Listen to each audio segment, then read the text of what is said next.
이 제목이 좀 깁니다. 근데 이 제목은 제가 정한 게 아니고 번역원에서 이제 이런 주제로 발표를 해주었으면 해서 받았는데 손을 대보려고 하다가 그래도 뭐 원래 그 담고 싶었던 내용을 다 여기 표현한 것 같아서 그대로 가져왔습니다.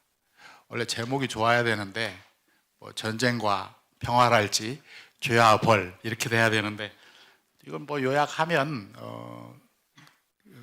K컬처의 지속성 확보와 번역의 중요성 뭐 그런 얘기가 될 것 같습니다. 우리 최미경 교수님, 그다음 백원당 교수님께서 실은 뭐 제가 할 얘기에 중요한 그 화두가 되는 얘기들을 말씀을 하셨습니다. 그래서 제가 그걸 조금 더 발전시켜서 구체적으로 얘기하는 그런 그 발표를 하도록 하겠습니다. 뭐 순서는 대략 이렇게 되어 있고요.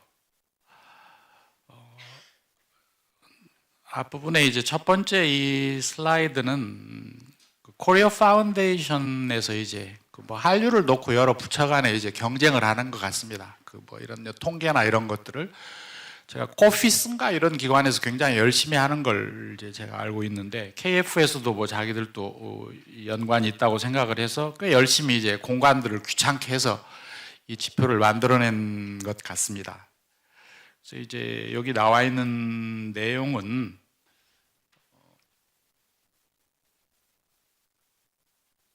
그냥 그 지표를 잡기 힘드니까 그 동호회 개수를 잡고 동호회 멤버를 이제 찾아보라고 그래서 이렇게 이제 찾은 것 같은데 2021년 때 이제 팬데믹 왔을 때 동호인 숫자는 이제 좀 줄었고요. 그럼에도 불구하고 동호인 숫자는 이렇게 쭉 늘어났다라는 그런 트렌드인데 뭐 개수는 중요치 않고요.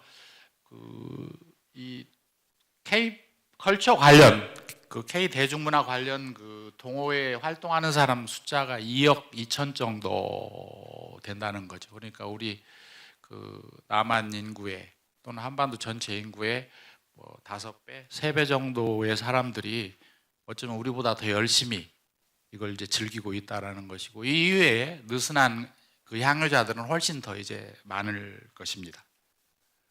그다음에 이제 지역별 아까 백원담 교수님께서 이제 말씀을 하셨는데 지역별로 보면 트렌드가 조금 흥미로운 게 있습니다. 그래서 그 유럽 쪽은 좀 잔잔하고요. 그렇듯이 뭐 이렇게 꾸준한 그런 그 추이를 보이고 있고 아메리카 쪽은 이제 꽤 이렇게 상승하는 분위기가 나타나는데 그게 아마 중남미 지역, 남아메리카 쪽 그 영향인 걸로 이렇게 생각을 하고 그다음에 아프리카하고 미들리스트도 처음에는 이제 상당히 그 느리다가 여러 이제 그 기술적인 환경 뭐 이런 것도 영향이 있었겠죠. 많이 약진하는 그런 양상을 보이고 있고 아시아와 오세아니아가 이제 가장 대표적인 이런 트렌드를 보이고 있습니다. 그래서 이걸 제가 말씀드리는 이유는 우리가 이제 한류 뭐 K컬처라고 하지만 지역에 따라서 나라에 따라서 각각 다른 양상이라는 걸 우리가 알면서 전체적인 그림을 그릴 수 있어야 된다 이렇게 말씀을 드리고 싶습니다. 우리가 이제 그 한국에 관계된 여러 가지 컨텐츠들이 나가면서 일어나고 있는 현상들을 뭐 제가 말씀 안 드려도 뭐 다 느끼고 있지만 러시아에 이제 그 이도훈 대사라는 분이 일을 하고 계신데 굉장히 지금 고생을 많이 하고 계시죠. 여러분들 짐작할 수 있듯이.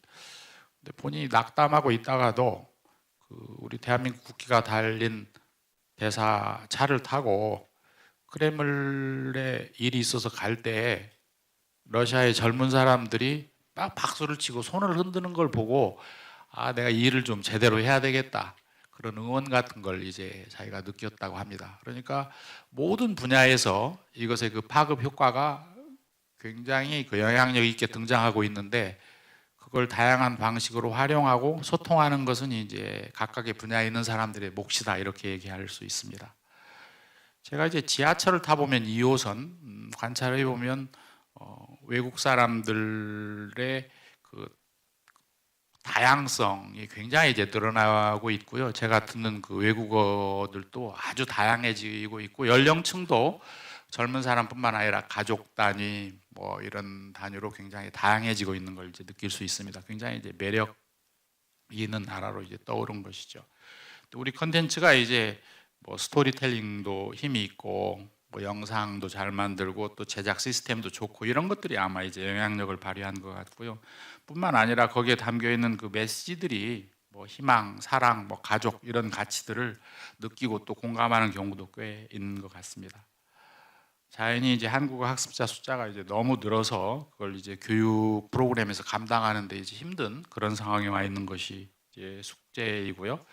최근에는 이제 한국 관련 도서 출간, 우리 최미경 교수님께서 아까 말씀하신 그 작지만 그 우리의 그 해외와 소통하는 가운데서 가장 중심 부분에 있는 그 핵심 영역이라고 할 수 있는 그 도서 부분에 대한 관심도 아주 이제 높아지고 있습니다.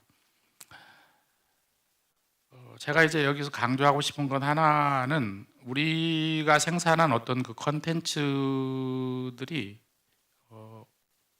대외적으로 어떤 메시지를 발신하고 그것이 새로운 창작으로 계속 이어지는 사이클들이 이제 형성되고 있다는 겁니다. 저는 뭐 영화 전문가는 아닌데 러시아의 유명한 작가 겸 뭐 그 TV 드라마를 쓰는 사람이 저한테 이런 얘기를 했습니다. 봉준호의 살인의 추억이 아스가르 파르하디의 어떤 영웅에 분명히 영향을 미쳤고 그 어떤 영웅이 추락의 해부로 연결됐다고 자기는 확신한다. 그러니까 봉준호에서 출발한 걸로 이분은 이제 보고 있었습니다. 그래서 제가 드리는 말씀은 그 한류의 다양한 어떤 그 확산 이런 양적인 것도 중요하지만 그 안에서 일어나는 어떤 놀라운 그 예술가들 사이에 상호 인터액션 같은 것을 전문가들이 찾아내고 발굴하고 우리가 공유하는 과정도 아주 중요하다 이렇게 생각을 합니다. 그 다음 두 번째는 이제 지속 가능한 K컬처의 조건인데 우리 한류에 이제 열광하고 있던 그 초기에 이게 이제 지속적으로 갈 줄 알았는데 주춤했다가 이제 쇠락했던 그런 시점이 있었고 그걸 넘어서면서 어떤 미국 교수의 말에 따르면 쓰나미의 위력으로 전 세계로 뻗어나가고 있는 중이다 이렇게 이제 표현을 하고 있습니다. 뭐 이것에 대해서 굉장히 뭐 다양한 시각으로 이제 바라볼 수 있는데 오늘 뭐 회의에서는 그런 얘기보다는 뭐 지속 가능한 게 어떻게 이어질 수 있을까 뭐 이런 것에 대한 이제 고민이 우리한테 이제 필요하다고 생각을 하는 것 같습니다. 근데 백 교수님께서 말씀하셨지만 K컬처라는 현상이 이제 등장한 배경으로 저는 뭐 이렇게 몇 가지를 들어보았습니다. 한국의 뭐 위상이 높아졌는데 한국이라는 나라가 이제 보이기 시작했다. 그 다음에 중국, 일본에 대해서는 뭐 꽤 영향력이 있는 나라로 알고 있었는데 그 옆에 있는 한국은 보이지 않았는데 나타나기 시작했다.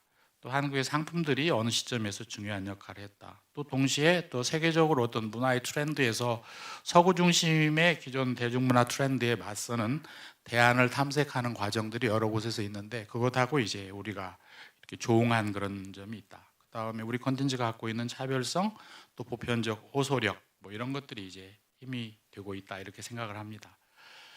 지속 가능한 K컬처를 우리가 이제 생각할 때 고민해봐야 할 지점들이 첫째는 이제 넓은 의미에서 환경, 그 다음에 두 번째는 이제 어떤 컨텐츠들이 어느 지역에 어느 국가에 어떤 연결고리를 만들면서 이제 확산되고 또 깊이 있게 들어갈 수 있게 되었는가 그런 그 연결고리점들을 이제 추적하는 과정이 있어야 되고 그 다음에 발신 및 수신 메커니즘에서 어떤 행동의 주체나 플랫폼 이런 것들이 이제 어떻게 기능하는가 이런 걸 이제 입체적으로 보아야 되는데 이런 모델 같은 걸 좀 만들어서 이제 느슨한 통계보다는 뭐 지역, 국가 단위로 분석하는 그런 연구들이 있어야 된다고 이제 생각을 합니다.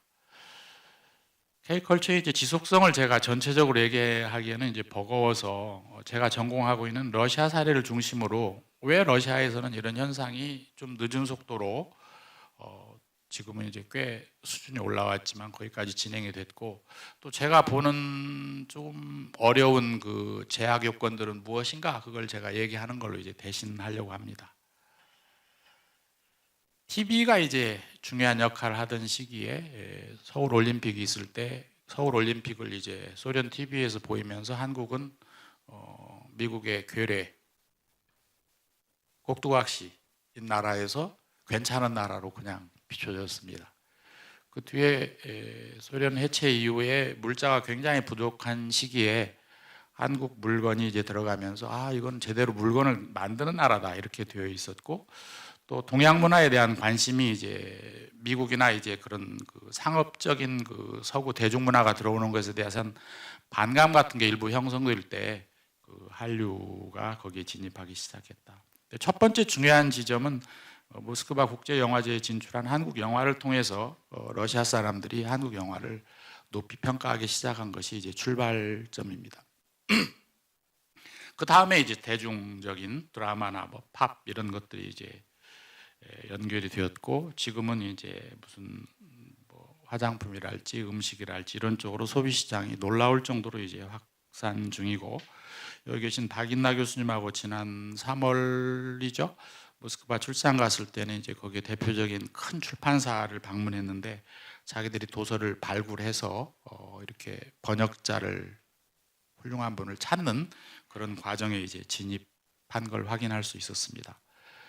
옛날에 번역을 해서 그 번역 원고를 내줄 출판사를 찾으면서 지원금을 우리가 내고, 또 그렇게 해서 힘들게 나온 책이 유통이 되는 과정을 추적할 수도 없고 어디에 처박혀 있다 그냥 사라져버리는 그런 시대에 비하면 우리는 이제 놀라운 그 시대를 살고 있습니다. 모스크바에 있는 그 코리아 스트리트 푸드 매장들을 제가 이제 이렇게 2개 가져온 건데요. 어디서 왔는지 모르겠지만 여러분들 아시겠죠? 이 문구들을 이렇게 이제 써놓고 뭐 한국어로 이렇게 장식을 해놓는 그런 분위기이고, 젊은 아이들은 물론이고 그 옆에 있는 이제 러시아 식당들은 속된 말로 파리를 날리고 있고요. 여기는 이제 사람들이 미어 터지는데 40대 정도 되는 그 여성들 또 이제 여기에 나와서 즐깁니다. 그러니까 그분들은 좀 세월이 지나면서 아주 젊은 세대는 지났지만 옛날 생각하면서 또 이 한국에 대한 자기들의 뭐 관심 이런 것들을 이제 표현하는 그런 과정 같습니다. 아버지는 이제 억지로 끌려온 경우들이 많지만 그분도 좀 가족들하고 함께 왔기 때문에 좀 행복한 표정을 짓고 있는, 그리고 밤에는 이제 한국 음악을 틀어놓고 약간 나이트클럽 분위기로 바뀌는 그런 식의 이제 묘한 장소들입니다. 재학 요인을 이제 말씀드리면 이게 더 중요하죠. 실은 팬덤으로 너무 쏠려 있고 20대, 10대인데 그 사람들이 대학에 들어와서 이제 한국학 공부를 하면서 한 3학년 정도 되면 이제 고민하기 시작합니다. 내가 너무 빠져가지고 이걸 했는데 무슨 일을 할 수 있을까? 굉장히 고민스러운 지점에 오는 것이 이제 3학년인데 이런 문제점이 있습니다. 다음에 이제 러시아 경우에 뭐 굉장히 이제 개방적이긴 한데 외래 문화에 대해서 모방하는 건 뭐 관심이 없고 그걸 이제 다시 새롭게 창조해내가는 과정, 백 교수님께서도 말씀하셨지만 그런 과정이 있어야 되는데 이런 게 숙제다. 다음에 컨텐츠의 깊이가 없으면 이렇게 오래 못 가는 게 이 사람들의 특징이다. 일본은 우리에 비해서 지금 현재는 그 인기가 덜하지만 대중문화는 그 저변에 있는 튼튼한 컨텐츠들은 꾸준히 이제 유지되고 있어서 우리가 그걸 기억할 필요가 있다. 대중적이고 상업적인 컨텐츠만으로 지속성을 확보하기는 어렵다라는 걸 우리가 이제 분명히 다시 한번 생각을 해야 될 것 같습니다. 일방적인 우리 것의 뭐 수출, 판매 뭐 이런 거보다는 그 사람들과의 창작자들과의 뭐 대화하고 협업 과정 뭐 이런 것들이 지금은 이제 등장해야 할 시점이라고 생각합니다. 물론 뭐 우리가 송출하는 컨텐츠가 더 완성도가 높고 우수해야 되는 것은 뭐 당연하겠고, 그 과정에서 모르는 사람들은 아무나 번역해야 된다고 하지만 우리 같은 전문가들이 볼 때는 번역이 각각의 컨텐츠의 특징에 따라서 얼마만큼 정교하고 또 합당하게 번역되어 나가야 하는가는 아주 까다로운 숙제로 이제 남아 있습니다. 그래서 오늘 회의에서 또 좀 더 구체적인 얘기는 선생님들 통해서 이런 얘기가 있을 걸로 압니다. 저는 제일 기대하는 인재는 이런 사람입니다. 현재 그 해당 문화권과의 문화적인 차이, 소통 장애 요인, 뭐 정서적 미적 감각의 차이 이런 것에 아주 정통해 있으면서 새로운 돌파구, 브레이크스루죠. 이런 걸 열어갈 수 있는 어떤 촉진자, 우리 번역원 졸업생 중에 이런 사람들이 많이 나와야 하는 시점이다, 그렇게 생각을 하고 있습니다. 다음은 이제 문화예술 교류에 대해서 우리가 그렇게 좀 개방적인 태도는 아니라고 저는 생각을 합니다. 우리는 오랫동안 좀 닫힌 공간에 살았고 열린 세계와 호흡하고 있다고 하지만 여전히 한국 사람들은 세상을 보는 눈이 그렇게 우리 그 경제적인 수준이나 삶의 수준에 비해서 그렇게 정교하게 다듬어져 있다고 저는 생각하지 않습니다. 어떤 의미에서 그러냐면 그게 뭐 우리가 잘못해서가 아니라 우리를 둘러싸고 있는 환경이 인접국들하고 자연스럽게 이렇게 소통하면서 무슨 관계를 유지하는 역사가 별로 없었어요. 유럽에 비해서. 그래서 여러분들 생각해 보시면 중국, 일본, 러시아 또는 멀리 태평양 건너에 있으면서 우리한테 큰 영향을 미치고 있는 미국에 대해서 우리는 한때 열광하기도 하고 굉장히 혐오하기도 하고 그런 과정들이 계속 지속되어 있고 뿐만 아니라 그 이외에 멀리 있는 나라들을 바라보는 시각은 아주 편견에 사로잡혀 있는 것이 이제 우리의 현실입니다. 그래서 제가 러시아에서 온 학생한테 물어보니까 한국에 와서 제일 힘든 게 뭐냐 그랬더니 코리안 스탠다드에 자꾸 맞추라고 그러고 그러다 보니까 나 자신이 없어지는 것 같다. 이게 뭐 우리가 좀 생각해 볼 일입니다. 그래서 그 이전에 문화예술 교류라는 건 이제 영독 불러 중심의 고전 문학 번역이었고 여기 있는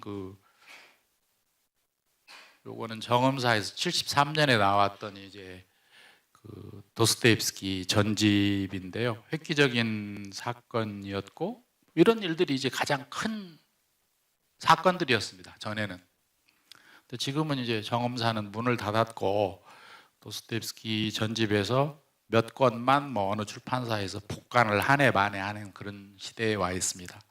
근데 이 중에서 몇몇 번역은 우리 시대 젊은 번역가들이 하는 번역을 능가합니다. 대조를 해보면. 그러니까 오래된 번역이라고 그래서 꼭 그 낙후된 것은 아니다 이렇게 말씀드릴 수 있습니다. 지금은 이제 한국 영화가 제법 올라왔지만 외국 영화만 보고 한국 영화는 안 보던 시절도 있었습니다. 그래서 한국 영화를 방화라고 옛날에는 했었죠. 그런 시기에서 좀 벗어났던 과정이 이제 뭐 세계화를 우리가 외치던 시절이 있었는데 김영삼 정부 때입니다. 소문에 의하면 그분이 우리도 해외 출장 중에 세게 해야 되겠다고 그랬는데 그걸 저기 보좌관이 잘못 듣고 세계화로 알아듣고 이제 세계화가 시작이 되었다고 하는데 몇몇 대학에 있는 국제지역대학원이 이제 설립된 배경입니다. 그게 그 외국을 공부를 해야 되겠다. 그때 유행한 게 이제 벤치마킹입니다. 무조건 뭐 외국 걸 보고 이제 그걸 넘어서야 된다고 그래서 너무 지나치게 벤치마킹을 해서 한국의 그 화장실은 지나치게 벤치마킹한 예로 저는 이제 생각을 합니다. 제가 이제 외국어 대학에 오래 있었기 때문에 외대 교과를 이제 가끔 부릅니다. 근데 이은상 선생님 그 작사의 54년에 이제 이게 작사가 된 것 같은데 김동진 작곡인데 그 가사가 꽤 의미 있습니다. 그래서 뭐 우리 그 저한테만 해당되는 게 아니라 여러분들한테 한번 같이 생각해 보자고 하는 얘기입니다. 그 앞에 뭐라고 나와 있는데 그냥 뺐고 혈관에 뛰는 자주의 피, 그러니까 우리의 그 주체성 같은 걸 이제 얘기를 하셨고 세계로 호흡하는 젊은 가슴인데 호흡은 원래는 이제 들이마시고 내뱉는 건데 이때 당시 호흡이라는 것은 아마 우리가 호흡을 밖으로 주는 것보다는 받아들이는 그런 생각을 많이 했던 시기입니다. 우리가 뭘 우리 걸 준다고 생각 참 못했었잖아요. 세계를 좀 받아들이던 시대. 그 다음에 이제 학문의 조수를 넘타고 민족과 민족의 바다로 학문의 배는 흐른다. 그러니까 여러 민족이 모인 대로 우리 이제 학문의 배가 가는데 거기서 우리는 새 세대 역사를 창조해야 되고 그리고 우리는 그 동쪽에서의 빛을 이제 발산을 해야 된다. 그러니까 역시 훌륭한 시인이어서 그런지 어떤 비전을 이렇게 제시했던 것 같은데 여기에 우리 한류나 우리 한국의 여러 학문적인 수준 또 이런 그 정신적인 영역 이런 것들을 보면 우리가 이런 걸 기억하면서 좀 활동하는가 그런 고민을 이제 해보게 됩니다. 그래서 우리가 일방적으로 수심자 입장에서 그 발신자로 위상이 변화했는데 그 과정에서 여러 가지 고민해야 할 문제들은 상당히 해결해야 할 숙제들이 많이 있다.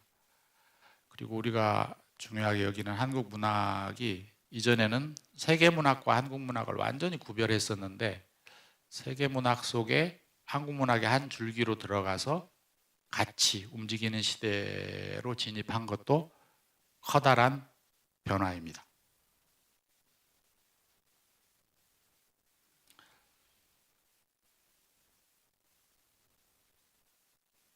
시간이 이제 많지 않기 때문에 뭐 이런 그 우리 한국 문학의 해외로 이제 진출하게 된 중요한 계기들, 그다음에 상업적인 영역에서 이제 그 구체적인 결과를 낸 것, 이런 것들은 생략을 하겠습니다. 얼마 전에 이제 무슨 모임에서 제가 그 젊은 작가분들 얘기를 들었는데 강하길 작가 같은 경우 두 분 다 젊은 분입니다. 과거 번역으로 읽던 외국 문학 탄생 공간으로 우리 문학이 번역되어 들어가는 새로운 시대여서 나는 좀 흥분하게 된다. 자기는 그냥 외국 문학을 읽기만 하고 자기가 쓴 글은 언제 나가나 했는데 그게 나가는 시대로 왔다는 것이고, 그다음에 박소영 작가는 더 좀 야심적인 분이었어요. 세계 독자들이 읽을지 고민할 필요 없이 내가 글을 잘 쓰면 언어 장벽을 넘어서 잘 번역이 돼서 널리 읽힐 수 있다는 마음가짐으로 글을 쓸 수 있는 시대다 지금. 그러니까 여러 작가들 뭐 전문가들이 모인 자리였는데 좀 나이가 있는 분들은 문화체육관광부에서 지원을 많이 해야 된다는 주로 그런 얘기를 하셨고, 이 젊은 작가들은 굉장히 새로운 호흡을 한다는 그런 느낌을 받았습니다. 여러분들이 이제 이런 작업하고 연관이 돼 있는 것입니다.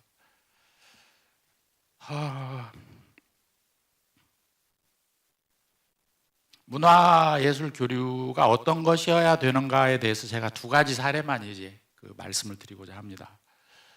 우리 한국 그 음악을 세계 수준으로 끌어올리는 분 중에 대표적인 분이 이제 황병기 선생님이십니다. 황병기 선생님이 음악을 하게 된 배경이 실은 이고리 스트라빈스키의 봄의 제전을 부산 피난 시절에 LP로 들은 것이 계기가 됐습니다. 이고리 스트라빈스키의 봄의 제전은 지금은 괜찮지만 작품이 발표됐을 당시에 또는 프랑스에서 연주했을 때는 관객들이 이제 그 객석을 팍 차고 나갔던 그런 이상한 현대 음악이었거든요. 황병기 선생님 그 글에 보면 음악이 이런 힘을 가진 거라면은 나도 음악을 해야 되겠다. 그래서 이제 법과대학 학생이었던 분이 한국 음악에 이제 심취를 했고 한국 음악을 다른 식으로 이제 새로운 방식으로 해석하고 또 작곡하시기 시작한 거죠.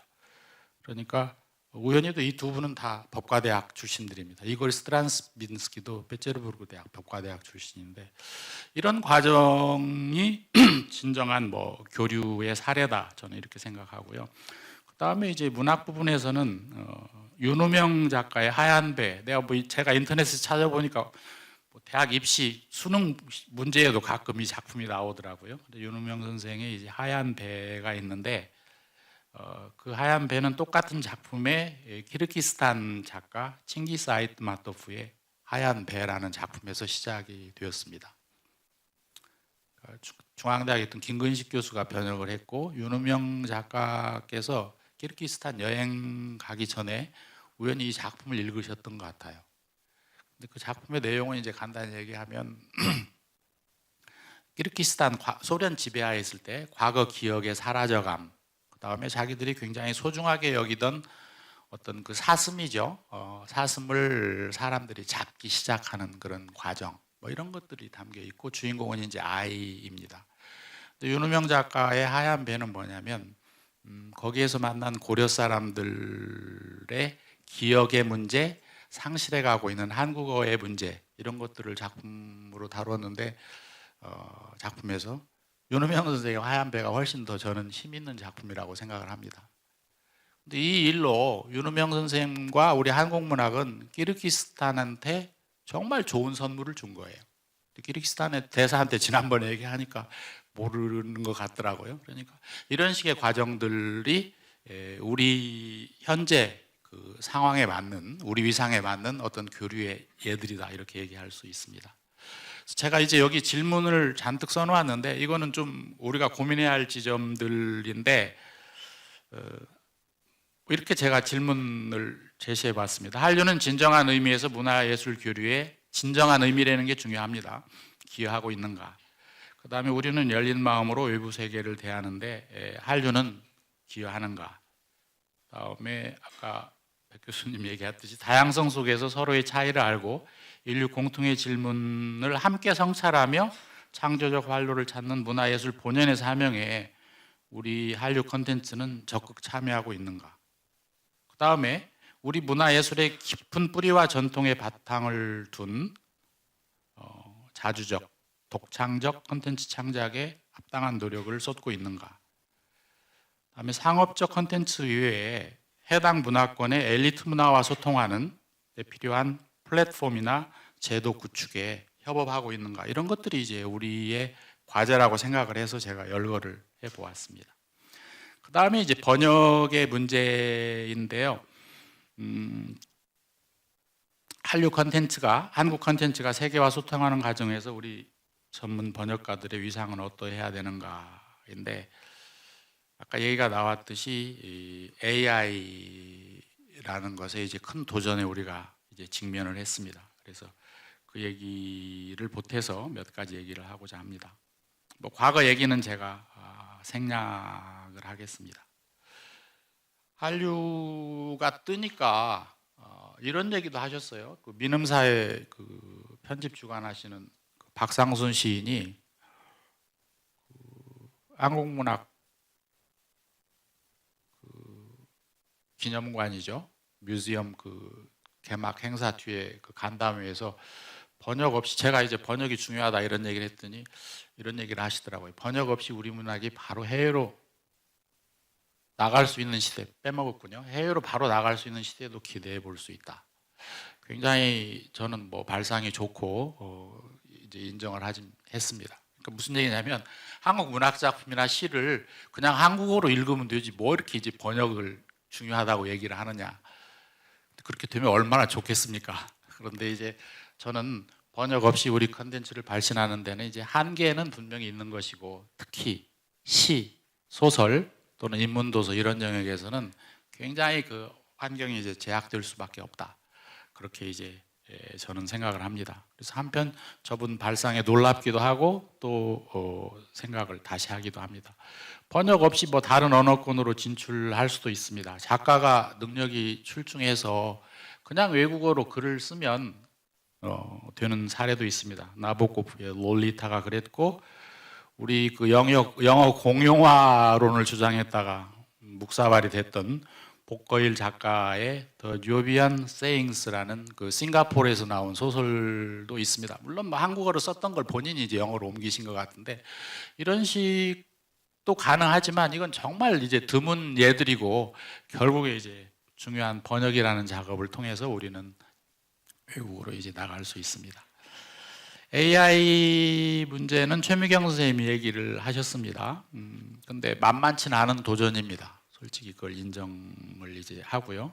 거기에서 이제 우리는 어디에 있는가를 생각을 해보면, 제가 전에 번역원에서 주신 자료를 읽어보니까 이전에 있었던 회의에서 정과리 교수님께서 이렇게 말씀하셨더라고요. AI는 새로운 일을 계획하거나 주어진 정보를 재형성하는 일은 하지 못하며 AI의 목표는 주어진 정보에 대한 가장 올바른 해독이다.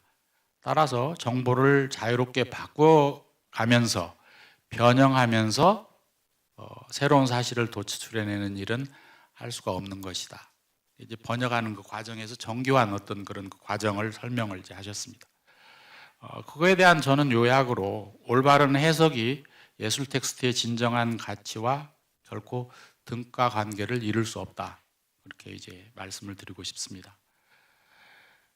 그 다음에 이제 중요한 것은 AI가 인간의 지능을 이제 능가할 때가 왔습니다. 일부 영역에서는. 그리고 아까 그 레이 쿨츠바일 같은 경우는 2029년에 특이점에 도달해서 인간은 이제 AI에 뒤질 거다 이렇게 얘기를 했습니다. 그럴 때조차도 창조성과 지혜를 가짐으로써 우리 인간의 활동 영역은 존재할 거로 저는 생각을 합니다. 그래서 우리의 과제는 우리보다 더 똑똑한 그 아들, 딸이 AI거든요. 걔를 어떻게 가르치고 성장시키며 함께 갈 수 있을 것인가가 우리의 과제인데, 그 문제를 붙들고 씨름하지 않으면 외곽으로 밀릴 수 있는 어려운 지점에 와 있다. 저는 그렇게 말씀을 드리고 싶습니다. 서경준 교수는 이런 얘기를 하셨어요. 그 고대 노문과 교수인데 제가 좋아하는 교수입니다. 문학은 인류라는 집단의 의식을 표현하는 것이자 고도로 개인적인 사고의 결과물이기도 하다. 개인적이라는 게 중요합니다. 그러므로 문학에 대한 그 어떤 결정론적이고 환원주의적인 접근도 불완전할 수밖에 없다라고 이제 이분은 본인의 책에서 쓰셨습니다. AI가 부분적으로 도움을 줄 수 있을지언정 최종 결과물에 대한 책임은 우리 인간 번역자의 몫인데, 그것은 이제 뭐 여기 IQ는 우리보다 능가할 수 있겠지만 EQ나 WQ는 이제 Wisdom Quotient입니다. 지혜 지수, 이런 영역에서는 우리 인간 번역자한테 이런 영역들이 그대로 남아있다. 그리고 우리 작가들이 해외로 나갈 수 있었던 데는 작가보다 절대로 비중이 작다고 얘기할 수 없는 데보라 스미스, 뭐 이분 번역에 대해서 뭐 논란이 좀 많더군요. 그럼에도 불구하고 최돈미, 안톤 허 같은 번역가가 있었기 때문에 이제 가능했다. 이 그림을 하나 놓아봤습니다. 그 다음에 이제 그 올가 토카르추크 폴란드 작가죠. 뭐 번역가 덕분에 내 작품들은 작가인 나도 모르던 세계를 향한 활짝 열린 문으로 들어가서 내가 생각지도 못했던 낯설고 흥미진진한 새로운 대화를 시작할 수 있었다. 이렇게 이제 썼고, 당신의 번역가하고 이제 같이 이렇게 서 있는 장면입니다. 다시 한번 강조를 하면 번역가가 다루는 언어는 이미 많은 사람들이 밟아서 길을 낸 집단적인 언어가 아닌 작가 개인만의 내밀한 언어입니다. 그 내밀한 언어는 어쩌면 이 세상에서 유일무이한 언어인데요. 그걸 다른 언어로 재창조하는 인간 번역가는 대체 불가능한 존재라고 생각을 합니다. 그러니까 눈 위에 남의 발자국을 밟지 않고 새 길을 내는 사람이 작가이고 그 일에 같이 가는 사람이 번역가입니다. 이것도 생략을 하겠습니다. 킹 제임스 버전 성경 서면에 나오는 번역이 갖는 놀라운 힘에 관한 언급인데 참고로 이제 읽어보시기 바랍니다. 그래서 좋은 컨텐츠와 책을 번역한다는 일은 봉인된 한국어 텍스트에 다른 언어의 호흡을 불어넣어서 생명을 불어넣는 거죠. 그 텍스트가 해당 언어권에서 새로운 삶을 살아가게 하는 그런 놀라운 일이다. 전 세계적으로 이렇게 많이 번역되고 지금도 읽히는 그 베스트셀러로 이렇게 이제 그 인터넷에 찾아보니까 언급을 하고 있더라고요. 20세기 책도 있고 뭐 21세기 책도 있습니다. K컬처가 그렇게 힘이 있고 뭐 능력이 있다면 한국 문학도 이런 걸 낼 수 있는 작품이 나왔으면 하는 그런 바람을 가져봅니다. 마지막입니다. 뭐 우수 번역가 양성기관이 왜 필요한가? 번역을 할 수 있는 인력은 많습니다. 근데 우수한 번역가는 정말 희소하죠. 여기에는 이제 그런 분들이 많이 계실 걸로 믿습니다. 또 하나 이제 고민은 한국어를 출발어로 하는 번역의 역사는 아직 정말 걸음마 단계입니다. 그래서 여러분들 뭐 우리가 번역이 많이 되어 있고 무슨 상도 받고 많이 읽히고 한다고 하지만 실제로 그 세계 문학, 그 쟁쟁한 나라들과 비교해서 보았을 때 우리 작품이 번역돼 나가서 꽂혀 있는 그런 거는 정말 아주 그 미미한 부분이죠. 그러니까 현대문학도 있겠지만 우리 고전 뭐 이런 것에 대한 번역 이런 수요가 만약에 있다면 그건 뭐 엄청난 그 숙제로 이제 남아 있는 거죠. 그래서 앞으로는 이런 작업들이 이루어져야 되고, 또 이제 저는 그 우수한 그 번역가가 해야 할 일 중에 하나가 해외에서 한국 문학이나 인문 도서 등을 활용한 수업 진행이 아주 미미합니다. 아주 그 기능적인 텍스트를 놓고 그냥 독해하는 수준의 수업이 많고, 거기서 다루는 텍스트가 이제 좋은 텍스트여야 되는데, 그게 이제 문학이나 굉장히 깊이 있는 도서, 뭐 시 이런 것들을 다루면서 그쪽 학생들하고 소통하면서 한국어 텍스트의 묘미 이런 것들을 논의할 수 있는 수업이 굉장히 없는데, 그건 저는 번역하는 분들이 이렇게 할 수 있는 일이다 생각을 합니다. 그래서 문제 해결 능력 향상 위주의 독창적 교육 과정을 갖춘 전문 번역가 양성 기관에서 이론과 실습 또는 과제 수행 이런 걸 이제 병행하면서 인재가 탄생해야 된다고 저는 생각을 합니다. 그러니까 우리 번역가들은 번역의 기본 스킬을 바탕으로 해서 창조적이고 지혜로운 이제 전문가가 되어야 하는데, 그 예를 타 업종에서 둘을 들었습니다. 임윤찬의 인터뷰에서 제가 인상적이었던 게, 리스트의 피아노 연작 순례해 중에서 이탈리아를 연주하기 위해서 국내 여러 출판사에서 나온 단테의 신곡을 번역으로 거듭 읽었고 거의 작품 전체를 외우다시피 했다. 마린스키 발레 수석 김기민은 제가 얼마 전에 인터뷰할 기회가 있었습니다. 로미오와 줄리엣은 무대에 올라가라고 하는 제안을 받고 극장 그 감독으로부터 5년을 내가 공부를 하고 무대에 올라갔다. 우리 번역가들도 뭐 이런 점들을 좀 참고할 필요가 있다고 생각을 합니다.